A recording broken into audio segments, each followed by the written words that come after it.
Okay, we're live-ish. We're live. Well, it's not going to go out live, but we're like behind the scenes with your green YouTube live screen. yet?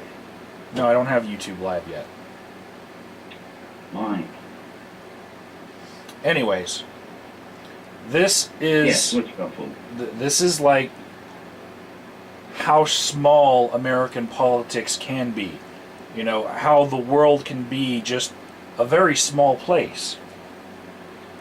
Now you see, this morning I made a video about a guy named Tom Minney, who is the Senior Vice President of Focus on the Family, just down the road from where I live. Their headquarters, right? Now, And this guy got pwned on the Senate floor. This is family, as in most organizations from the US that have family in are generally right-wing, ultra-Christian, blah, blah, blah, blah, blah, generalization. Yeah, that kind of family. Not like family that love each other. Family that are bigots. That's the kind of family that they're defending. So, Minney, he gets caught on the Senate floor distorting one of the studies run by the Department of Health and Human Services in order to make his argument against gay marriage on the Senate floor, because they're looking at repealing the ban on gay marriage federally. That doesn't mean that they're going to allow it, that just means they'll repeal the ban on it. So, this guy was also previously the chairman of the board of directors for a group called the Alliance Defense Fund. Now this group, the Alliance Defense Fund, is really a group of lawyers who are trying to do basically the same thing as Focus on the Family. They have very similar agendas, right? Okay. He was the editor of a Christian magazine before that as well. But the Alliance Defense Fund is also connected to this new thing, you know, the vow that's going around called the Marriage Vow that politicians in America are signing up for. And in the beginning stages of this vow, when it was just conceptual, that's when Tom Minney was part of the Alliance Defense Fund, right? Right. So this vow was signed by two of the politicians running for president that have announced so far, right? Rick Santorum and Michelle Bachmann. And Michelle Bachmann is one crazy woman. A lot of people are afraid of that one, but Santorum, also crazy. Google his name and wow, how is he running for president? But can I ask a ridiculous question? go ahead. If gay marriage is unacceptable to the ultra right-wing Yes. lobby, how do they justify complicating the office of president by making the president marry the office?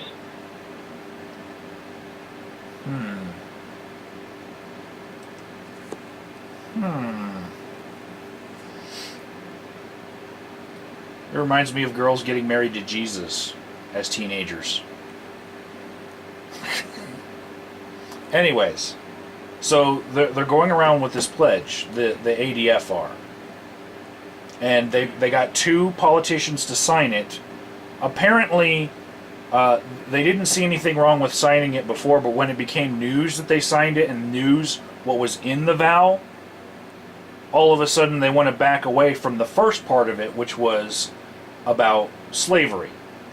And the first part said, slavery had a disastrous impact on African American families, yet sadly a child born into slavery in 1860 was more likely to be raised by his mother and father in a two-parent household than was an African-American baby born after the election of the USA's first African-American president.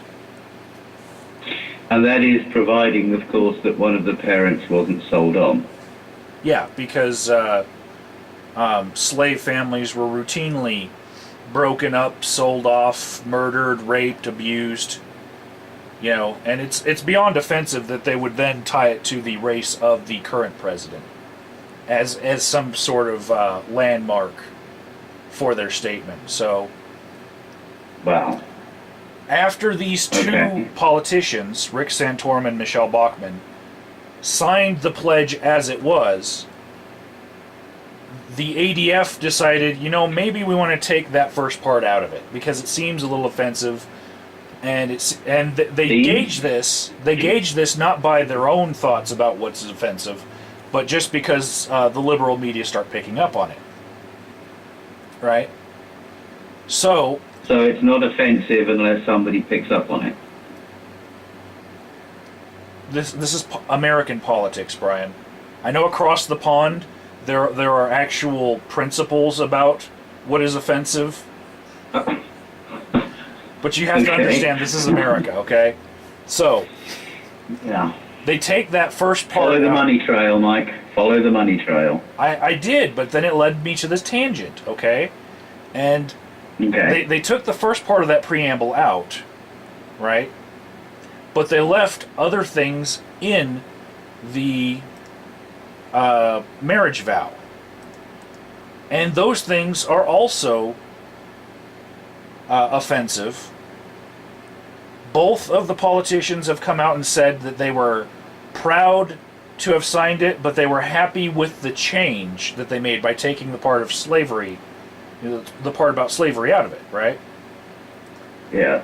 Well, what else is in... I have two questions. Mm-hmm. One, what is the point of offering up this vow in the first place? I mean, what are they trying to achieve with this? They're trying... And secondly, what else is in this thing? Okay, well, the marriage vow is they're trying to get politicians to swear that they will not let gay people get married. They will not change the definition of marriage to allow more people to get married than is already allowed by law right now. So in that document, which I just gave to you, and I will link in the description box, that's the original document with the pledge for slavery in it. Only that So this is the undoctored pledge. Yeah. Only the paragraph with slavery is now redacted from the pledge. But just after that, it goes on to say that homosexuality is a choice, and that we've collectively debased the currency of marriage because we are listening to scientists who are saying that homosexuality could have a genetic link in the complete absence of empirical proof. And, yeah. Wow. And then it says that homosexuality is like polygamy, adultery, and polyandry. And it wants the signers of this vow to vigorously oppose any redefinition of the institution of marriage. Then it goes on to say that homosexuality is a public health risk. Wow. And then it says... It's unreal. Then it says that sex is better after marriage. That people enjoy sex more after they've gotten married because somehow magically... yeah. I see the look on your face. Well, I don't know. Being somewhat of a serial maritalist. You've been a serial monogamist, and you've been down the aisle a few times. Yeah.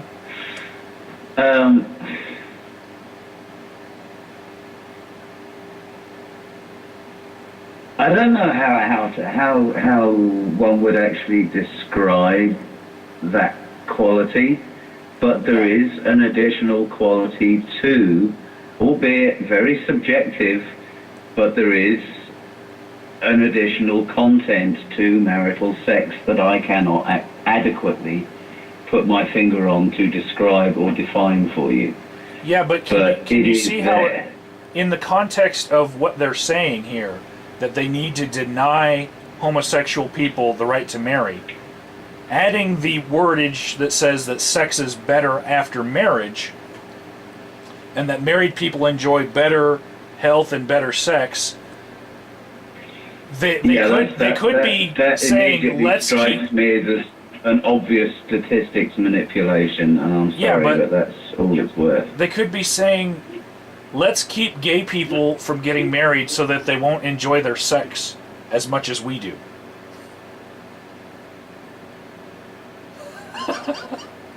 What? Well, the whole purpose of the paper is to keep gay people from getting married. You know, why add the footnote of married people have better sex? Other than to say, fuck those gay people. We don't want them to have as much fun in the bedroom as we're having. So we don't want to give them marriage.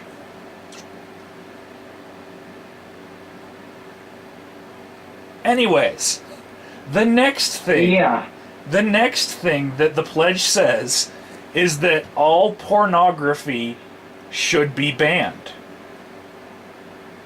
Sorry, I'm calling Bullwinkle on that one. It says that it's to support human protection of women and the innocent fruit of conjugal intimacy, and to protect these women from seduction into... Innocent fruit? Yeah. It's innocent fruit? Yeah. That's the way it words it. It also says that it's the Do they actually realize who's exploiting who there? Sorry, I know that's a subjective opinion, but so wow. It also who's in control? The person who's collecting the stripper bait or the person that's dishing it out? And who's actually being exploited? Who's actually benefiting? I mean, come on. I'm sorry, but okay. So it goes on to say, presupposes that all pornography is detrimental to those taking part. Yeah, and it says that. I mean, you can broadcast porn from your own bedroom, for crying out loud. As a matter of fact, I have Brian's cock on camera right now. It's right there in the corner. Case in point. Case in point. I'm going to zoom it. Anybody who wants to flag this video, do so for explicit sexual nudity. There's Brian's cock. My cock is clearly on camera. Yeah. So anyways, it also says that the vow is trying to protect these women from seduction into promiscuity and all forms of pornography and other types of coercion or stolen innocence. Yeah, well, the child slave porn trade is despicable and abominable, so is other human trafficking and all that other bullwinkle bullshit. Those things are bad. But you cannot use it as a blanket excuse to exclude people that are doing things of their own free will, regardless of... I mean... But you know what else? Pornography... Invasion of somebody's rights is one thing, but when you're actually preventing them from doing something they want to do, that is in itself an invasion of rights. Okay. And also, you know, in the context of this entire vow, I think that it's it probably is saying, since the vow number 4 of this entire vow says that no, I think it's vow number 3. Thou shalt not blow kisses at your neighbour's donkey? No. What? It says that homosexuality is a choice.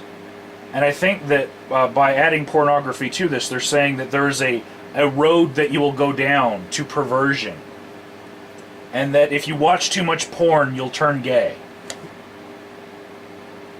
That's what I think they're saying by adding pornography to a vow that is mostly about marriage and the definition of what marriage should be, and then adding pornography on the end.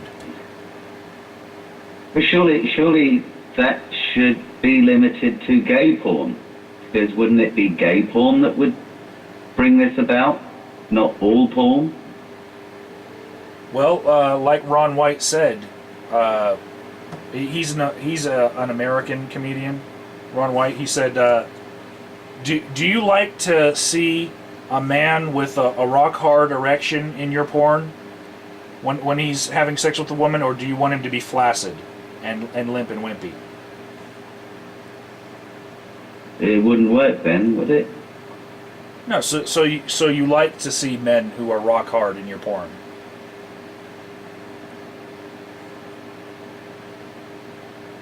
There's no point in him being in it otherwise, but the focus would not. Brian, don't have an epiphany. It was just a joke. Yeah, so, well, it's a very, very simple notion to debunk that it's a choice. Yes, it is. I mean, would you make the choice here and now to have gay sex with me on camera for everybody? No. Well, there you go. It's not a choice. So, vow number 11, the last part of this this contract that they're trying to get politicians to sign. Vow number 11 is to reject Sharia Islam and reject Sharia law, because that has something to do with the sanctity of marriage. I don't know exactly how they get from point A to point B on that one, but Sharia law is such a threat in America these days that this group is going around getting people to sign a contract saying that they will reject Sharia law if it's ever put before them as president. Even though 80% of this country is Christian, and 4% atheist, 4% agnostic, doesn't leave a lot of room for other. But the people running this thing are really afraid of Sharia. Do you have I forget what they're called, but there is a form of Jewish court that deals with civil arbitration. Do you have those over there? I've never seen it. If it exists, it exists outside of my knowledge. Is there a concession for, say the Catholic or various other religious organizations to deal with arbitration cases? There are Christian Christian marriage arbitration counselors. Right. There is a Christian. Because one of the things that I hear in a lot of people's videos is, pointing a finger at the UK, saying that Sharia law has, is here and blah, blah, blah. It's a court of arbitration that deals with civil issues. And you have to actively decide that's where you want it dealt with. Pretty much in the same way as you would actively have to decide to use an arbitration service. Yeah. It's so far down the rabbit hole to think that could happen in America that it's hard for me to even give this serious thought. But I would say that there is a problem with the peer pressure that women would have as far as going to a divorce court if their entire community was saying, no, you need to go to the Sharia court, to see what happens to you there. Because if they try to use something outside of their culture, they might have other things happen to them. Yeah. So there is a problem there. But we are so far away from this being an issue in America. And why does it have anything to do with marriage? The name of this vow is the Marriage Vow. Most of the arbitration cases are to do with marital disputes.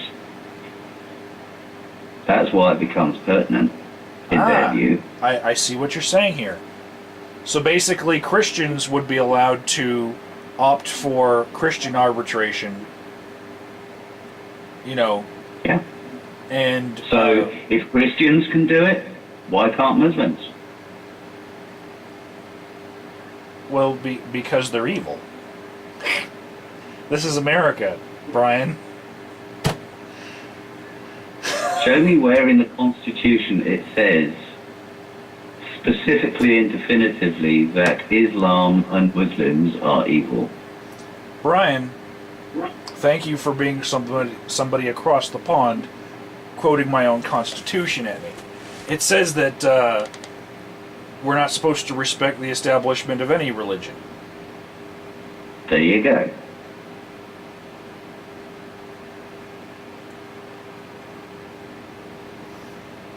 But I guess by this vow, people would be... But hang on a second. Let's just rewind that a second. What? The Constitution does not respect the establishment of any religion? That's correct.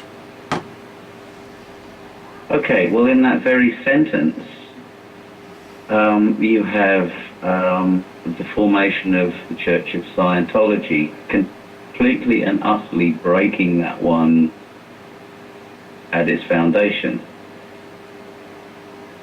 Because how so? The foundation of that as a religious organization has been respected and allowed. I think we're in a semantic semantics thing about the establishment. Respecting the establishment of a religion isn't like saying you can't start a new one. We've got new ones popping up all over. Right, so you're talking about establishment in the noun rather than the verb. Yes. Okay. We have Mormons, and we don't say that, oh, your religion came after our country started, so you're not a religion anymore. That's just worth clarifying that because it's a bit ambiguous the way that you said it. You gotta love the framers of our Constitution and their ambiguity in certain phrases. It was amazing. It was like, I imagine they went home that night after signing the Constitution, and they were all high-fiving each other, and they went to the bar, and they were so happy that they created a form of government that is impossible to work. You cannot get this government to get anything done without pulling teeth. You really, really have to work at it, or else it just has so many things about it that are so masterfully crafted to get in your way. You really, really have to want it if you want something done. Well, if what you're wanting to achieve politically is infringing upon the rights of an individual, then damn right you should have to work at it. Yeah, and I'd say that somebody who signs a piece of paper saying that before they take an office, they're already going to make the decision that one group of people do not have as much standing in being able to select for themselves what type of arbitration they want. I think those people that sign this piece of paper really have no business in government at all, let alone being president. They should resign from the current positions they have. it's a fairly blatant attempt to write core values of bigotry into your governmental procedures. Well, be careful, Brian. Once we're done getting our government all good and bigoted, we're going to start exporting the bigotry. Just like we exported the fundamentalism. Yeah, thanks. Watch out.